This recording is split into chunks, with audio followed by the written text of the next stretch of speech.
Thank you everyone for joining. So without any further delay, we're going to start our class. So we'll be doing shlokas number 15, 16, 17 and 18 today, which is page numbers 45 through 53 of Dr. Chokshi's book. So please keep yourself muted, which I have muted you, sorry. If you have to speak, you can always unmute yourself. And if you have any questions you want to send via chat, you can do that. Otherwise, we'll have it at the end of it. Thank you so much, Dr. Chokshi. You can go ahead and start, please. Namaste everyone. I am very pleased to welcome you for the 5th session of our Gita study program. Today is a very special day. The reason is that we are taking 4 slokas in the sequence which appear in chapter 10. And in these 4 slokas, Lord gives us the best guidance. He introduces himself, he gives a guidance to the devotees for God realization. That's why these 4 slokas are extremely important and it is called as a Chatur Sloki Gita. Like we have Chattis Sloki Gita, this is Chatur Sloki Gita. In 4 slokas, God gives us the guidance and the most important message that he thinks is useful to us. The question comes why it comes in the middle, not in the first chapter, second chapter, or towards the end like a conclusion. The reason probably is that the God wants us to see his world outside, which we saw for 20 years, 30 years, 50 years, and then he wants us to go back to him and wants to get a bliss that is possible during this human birth. Unless we have our own experience, the theory will not have so much of effect on us. Like a teenager, if you explain him or try to explain this, he cannot comprehend because he doesn't have his personal experience.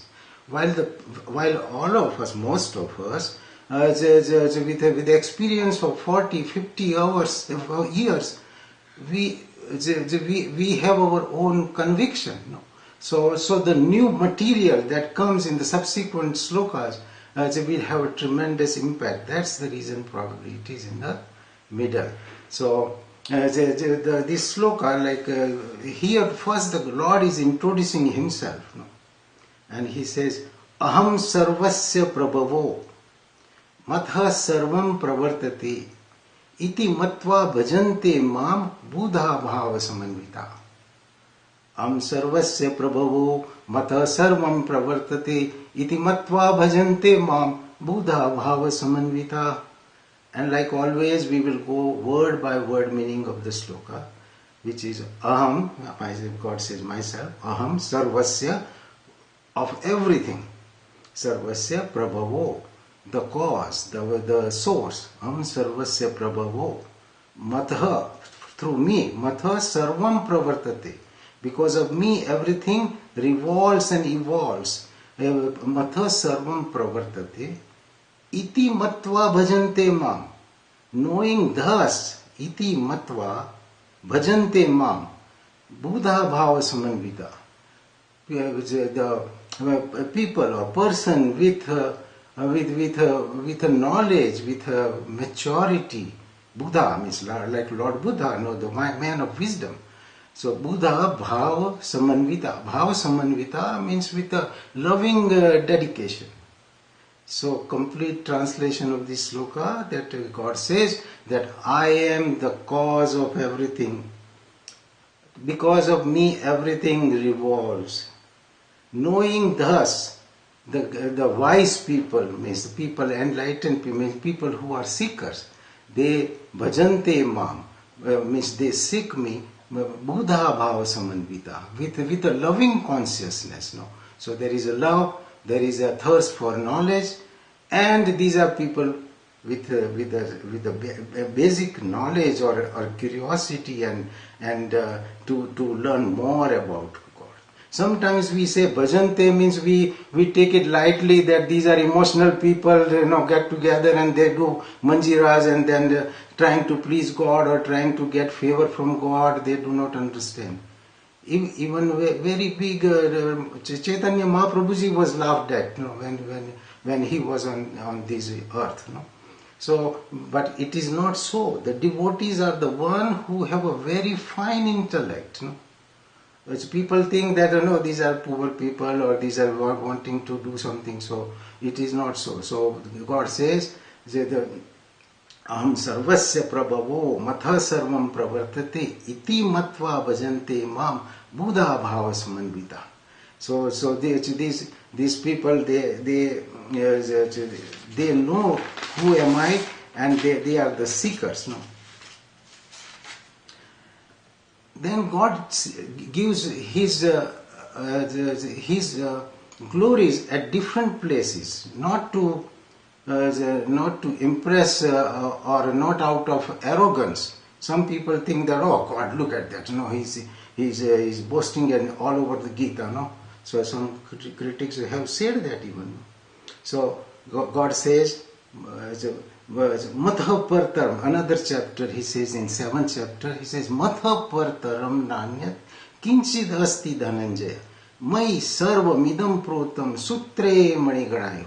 Another way he explains.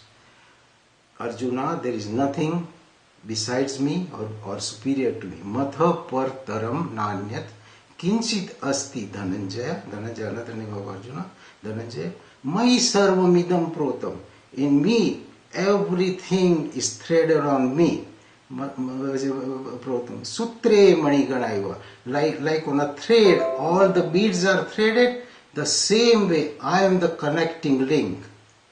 Only problem is that we see beads, we come under the influence of the glamour. We do not see the thread which is connecting the whole universe, living and non-living.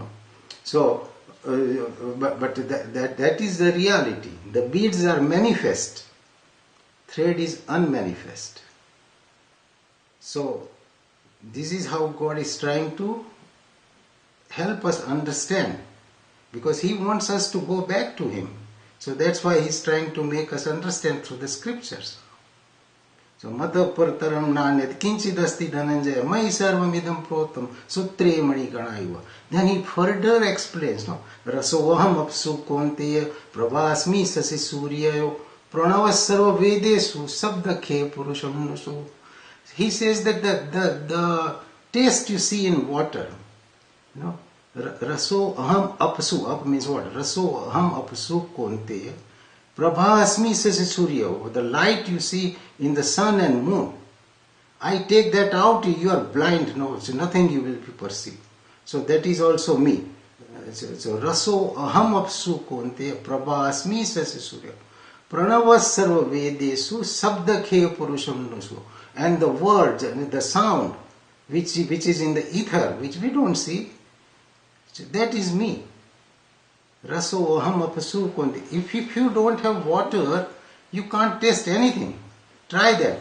Make your tongue dry, totally dry, put a salt, it is useless. That taste in the substance is because of the water. That is your internal water in the form of saliva. So Raso Aham Apsu Konte Prabhasim Sasi Surya Pranavas Sarva Vedesu Sabdakhe Purusham. Then again he says, Punyo Gandha Pruthyam Cha Tejaschasmi Vibhavaso Jivanam Sarva Bhuteshu Tapaschasmi Tapasvisu. The sweetness and the smell of the earth, Mother Earth, is me, he says. That's how you get the sweet fruits and sweet vegetables and that sweetness side by side. You get a very, very, very tasty apples, and next to that there are chilies and bitter karela and everything. So that all comes from the same thing. So that is how God wants us to understand.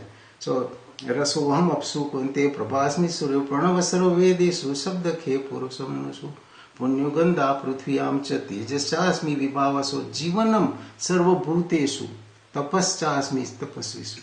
Means even the life element in every being is me.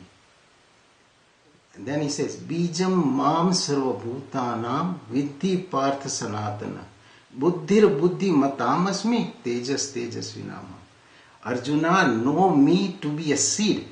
Bijam mam sarva bhutanam vidhi, means you better know that. Vidhi partha sanatana. Buddhir buddhi matamasmi. If somebody is intellect or our intelligence is God. Buddhir buddhi matamasmi. Tejas tejasvinam. Of a brilliant people, extraordinary people, that Tej is me. You see a Tej in Lakshmi Bai or Shivaji or Rana Pratap or great people or Einstein or anybody. That's me. So this is how he with the examples he says that is me. And the devotees, they know this. And the devotees, they know this. That's why they are crazy about God, and that's why they are seeking God. Not that they are emotional beings just trying to get the favor from the God. So that's how God introduced himself. Now he introduces in the second sloka about the devotees. No? So how the devotees are and how they behave. No? So God says, Macchitta madgata pranam bodhayantaha parasparam kathyantascha mam nityam tushyanti charamanti cha. Macchitta madgata pranam bodhayantah parasparam kathyantascha mam nityam tushyanti charamanti cha. Macchitta means with their mind fixed on me. Macchitta. Chitta means mind. Macchitta madgata pranam. With their life energy absorbed, dedicated to. Macchitta madgata pranam bodhayanta parasparam. What the devotees do that? They enlighten each other. Bodhayantaha parasparam. Kathayantascha mam nityam. They talk about me. Kathayantascha mam nityam. They talk about my glories. They talk about my scriptures. They talk about me. They share their personal experiences. So macchitta madgata pranam bodhayantah parasparam. Their purpose is to enlighten each other. No, it is not like a selfish dealings of the worldly things. No, where you don't want to share anything. You want to keep secretive. No. So here the devotees, they want to share. Macchitta madgata pranam bodhayantah parasparam kathayantascha mam nityam. And what happens to them? Tushyanti cha ramanti cha. And they are always satisfied, not wanting something. Tushyanti, you will see that the groups know. Tushyanti cha, ramanti cha, and rejoicing. Tushyanti is at a personal level that you feel very happy, sharing. And ramanti, there is a process of sharing. Tushyanti cha, ramanti. There is no selfishness. It's like our group, there is no selfishness. I didn't know half of the people before. No? Now I know everybody. And suddenly they become friends, because devotees, they love each other, they have a common connection.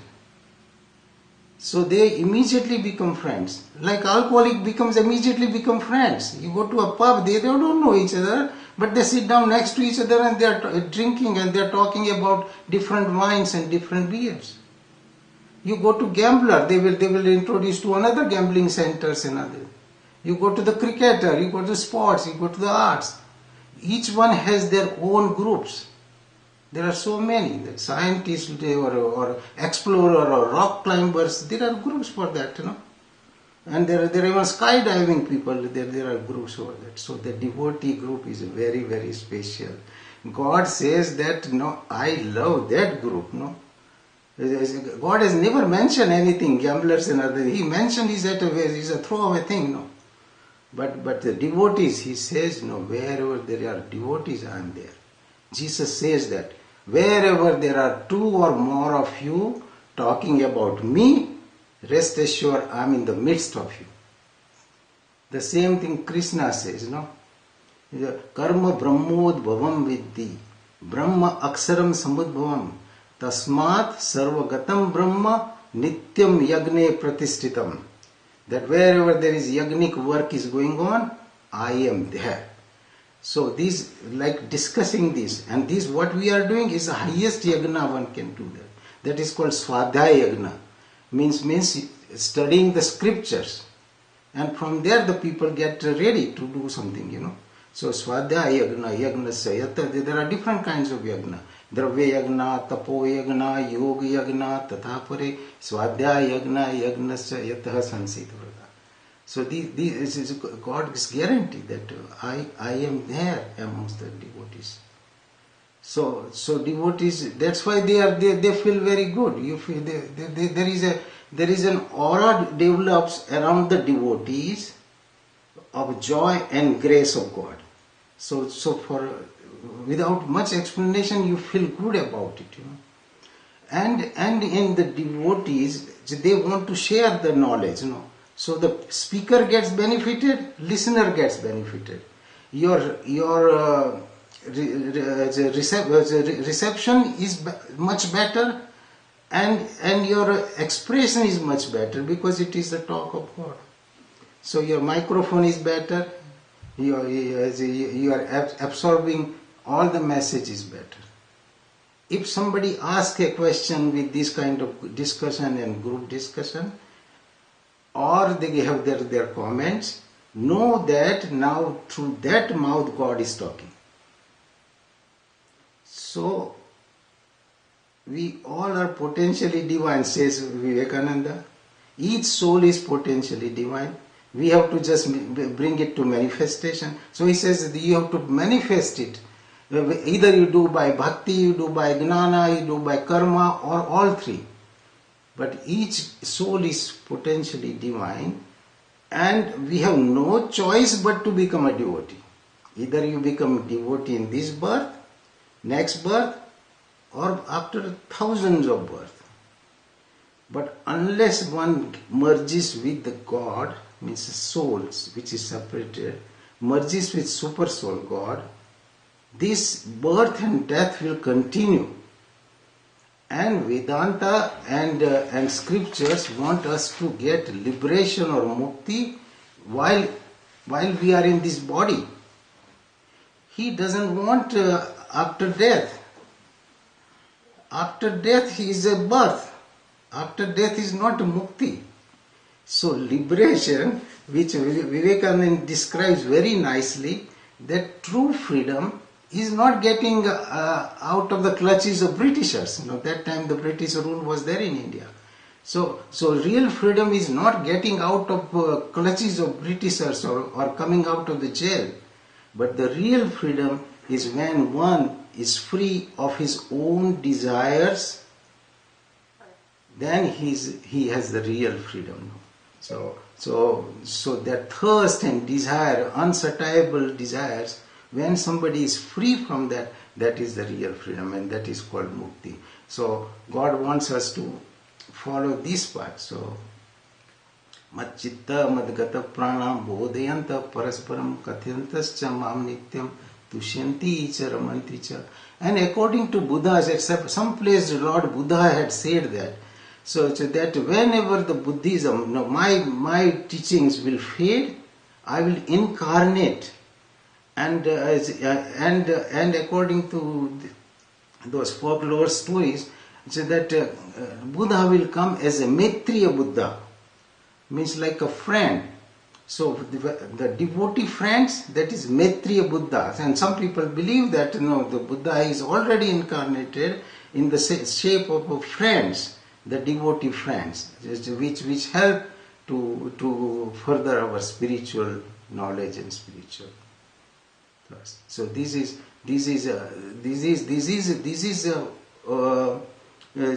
the group we call people who are seeking God. Such people are called devotees, and the process they are doing, that is called satsang. Sata sangha. Sata means truth, eternal thing which does not change. Sata sangha means attachment to that. Attachment to what? Attachment to Sat. Attachment to find out Sat, attachment to understand Sat. That process is called satsang, and that group is called satsanga. Means, and Buddha always gave the importance to sangha. Buddham sharanam gacchami, sangham sharanam gacchami, dharmam sangham gacchami.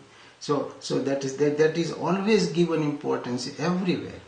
as in all religions. No? So that is a satsang. And our greatest Acharya Shankaracharya describes it so nicely, beautifully in Bhaj Govindam. Bhaja Govindam, that is his treatise of 31 sloka, 29 slokas. Where Shankaracharya, Bhaja Govindam means Bhaj is not just Manjira, no. Bhaja means seek Govinda. Because this is very important. I didn't know very subtle differences, and sometimes we will say, okay, I mean, people feel shy telling that they are devotees. Would you believe it? And I'm sure you all have that experience. So satsanga, satsang. So the Acharya describes very nicely. Satsangatve nisangatvam, nisangatve nirmohatvam, nirmohatve nischalachittam, nischalachitte jivan mukti. 4 stages. Satsangatve nisangatva means when you are going after Sat, trying to understand Sat, and you understand Satsangatve, once you understand Sat, which what is true and what is untrue, that is called Vivek Buddhi, no? So Anitya Anitya means Satsangatve Nisanga. Once you know that this is truth and this is not untruth. Untruth means not lasting. Sat means which is lasting, which is there forever, which was there forever, which will stay forever. And only thing which stays forever and which is there forever is only God and soul.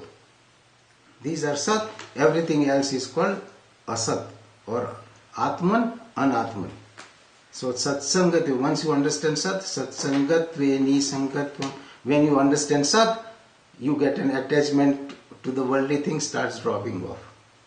Satsangatve Nisangatvam means your attachment is dropping out. Satsangatve Nisangatvam. Nisangatve Nirmohatvam. When there is no attachment, you don't want to have that garbage, no? So Nisangatve Nirmohatvam. Just car becomes a tool to go from one place to other, but you are not attached to it, whether it is a BMW or a Ford Pinto, you could care less. Satsangatve Nisangatvam. Nisangatve Nirmohatvam means your moha is gone, means delusion is gone. Nirmohatve Nischal Chittam. When your delusion is gone, delusion means false belief. It was a false belief that this is a very important thing or this house is very, very important. No, that delusion of false belief fades away. Nisangatve Nirmohatvam. Nirmohatve Nischal Chittam. Then your mind becomes quiet. Nischal Chitte Jivan Mukti. And then God says, then Acharya says, then you have a Jivan Mukti. Because mind, which is a storehouse of all these emotions and our desires, when this born out of delusion, the delusion fades away, the mind doesn't remain there, it becomes very clear, crystal clear. And when it becomes clear, you see the light of Atman, which we call it as Satchidanand. Means it is a joy, bliss of different kind, not bliss of temporary sensory objects. So that's why this satsanga, this is extremely important, that the delusion goes away. As the delusion goes away, as the clarity keeps coming. As like we gave one type of example, that there you have very nice pool next in your backyard, and if the dirt and leaves and everything you clear up, you see the bottom. Similarly, when the mind is cleared of all these raga and dvesa, we did raga dvesa last time. So when the raga means liking, dvesa means disliking, well, so both are attachment. So when both are disappear and everything is fine to you, your mind becomes very clear. When the mind becomes very clear, then you feel joyous, and that is called enlightenment. That is that they call mukti.